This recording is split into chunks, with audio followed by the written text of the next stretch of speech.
Cette personne qui nous commande de choisir le mal par sa propre admission et par sa propre langue n'est pas nommée par Allah subhanahu wa ta'ala. Pourquoi? Parce qu'Allah ne commanderait jamais de faire le mal.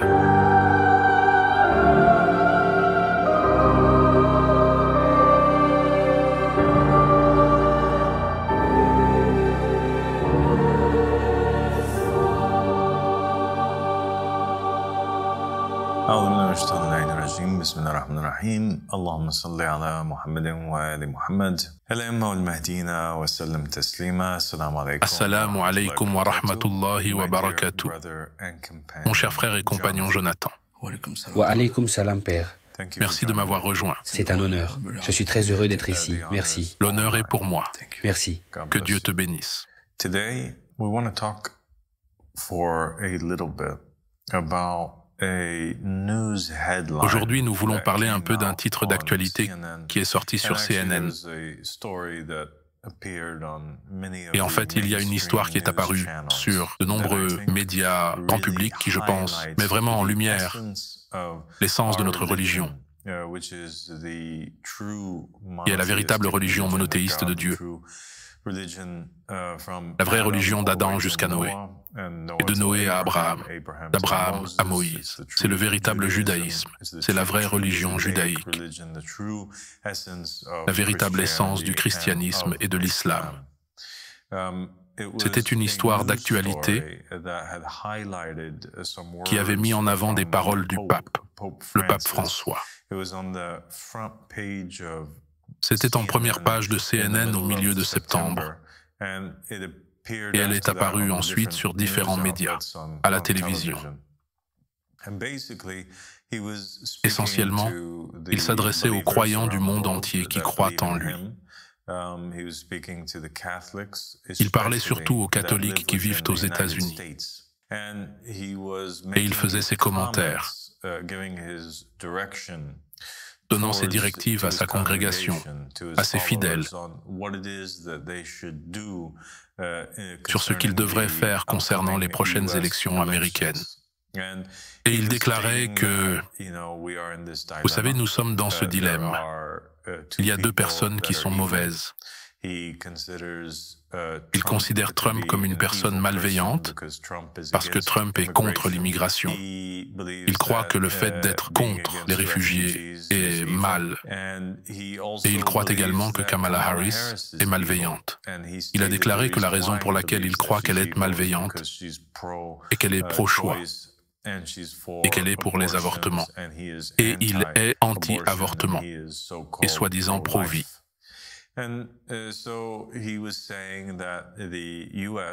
Donc, il disait que les États-Unis doivent choisir entre le moindre de deux mots. C'était le titre à la une de CNN. Le pape dit que les États-Unis doivent choisir entre le moindre de deux mots. Cela m'a fait penser à une narration de Ahlul Bayt alayhimu salam,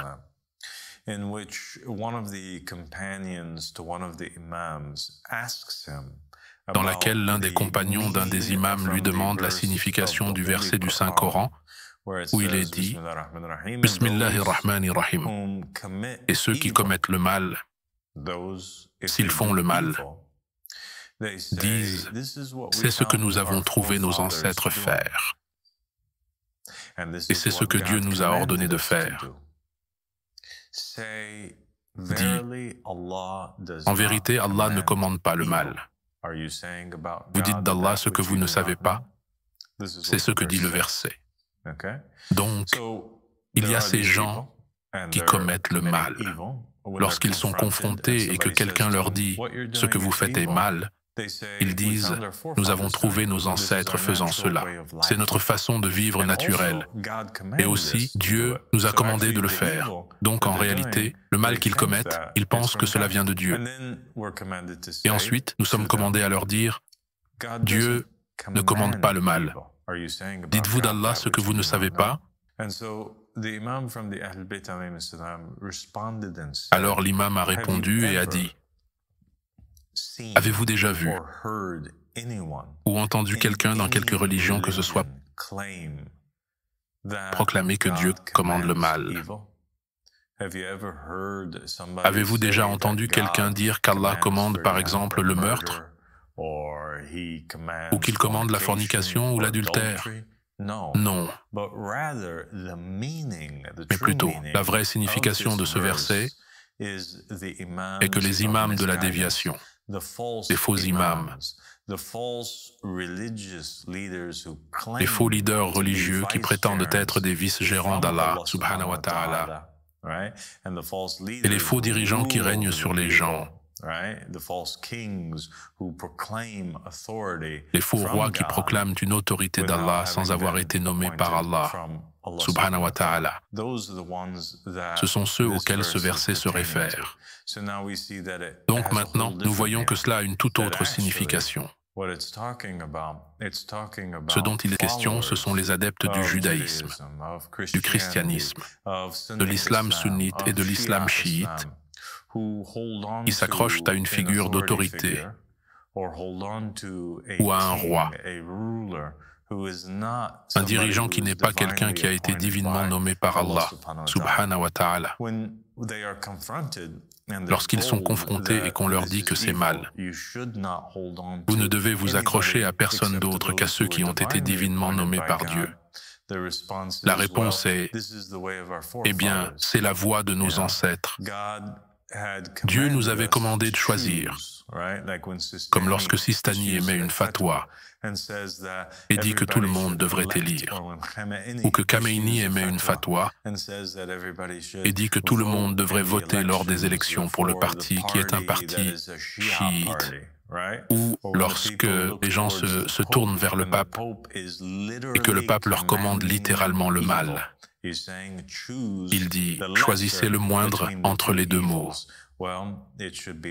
Eh bien, il devrait être évident alors que cette personne qui nous commande de choisir le mal par sa propre admission et par sa propre langue n'est pas nommée par Allah, subhanahu wa ta'ala.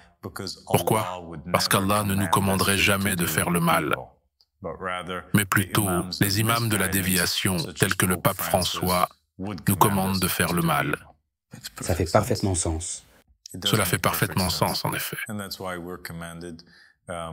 C'est pourquoi nous sommes commandés de nous accrocher uniquement au roi divinement nommé, car tous les autres nous commanderont de faire le mal. Et Allah, subhanahu wa ta'ala, ne nommerait jamais de telles personnes. C'est le sens plus large et plus important derrière cet épisode et ce verset du Coran. Allah, subhanahu wa ta'ala,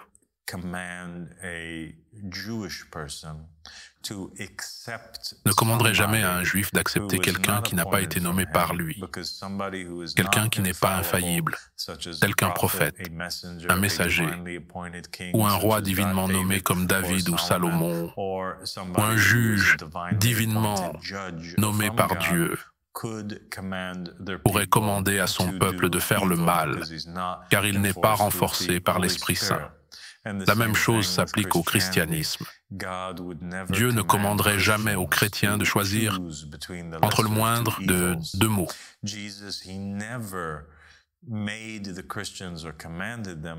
Jésus n'a jamais commandé aux chrétiens d'accepter un tyran, ou de s'engager dans des élections romaines, ou de choisir entre le moins pire entre deux malveillants. Au contraire, Jésus a commandé à sa congrégation de suivre Simon-Pierre, qui était la manifestation de Dieu sur terre après lui, qui portait les clés des cieux et de la terre. La même chose s'applique à l'islam. Allah, subhanahu wa ta'ala, ne nous commanderait jamais de suivre des gens comme Abu Bakr et Omar, et les Bani Umayya et les Bani Abbas, qui ont conduit les musulmans à un grand mal. Mais plutôt, il ne commanderait qu'à suivre le prophète Muhammad, sallallahu alayhi wa alihi, et les héritiers légitimes, les imams d'Al-Bayt, qui sont infaillibles et renforcés par Allah, subhanahu wa ta'ala. Merci beaucoup de m'avoir rejoint, Jonathan. Merci de nous enseigner toujours et de nous garder sur le droit chemin. Je suis très heureux d'être ton compagnon. Puis-je mourir pour toi? Que Dieu te bénisse. Assalamu alaikum. Alaykoum salam.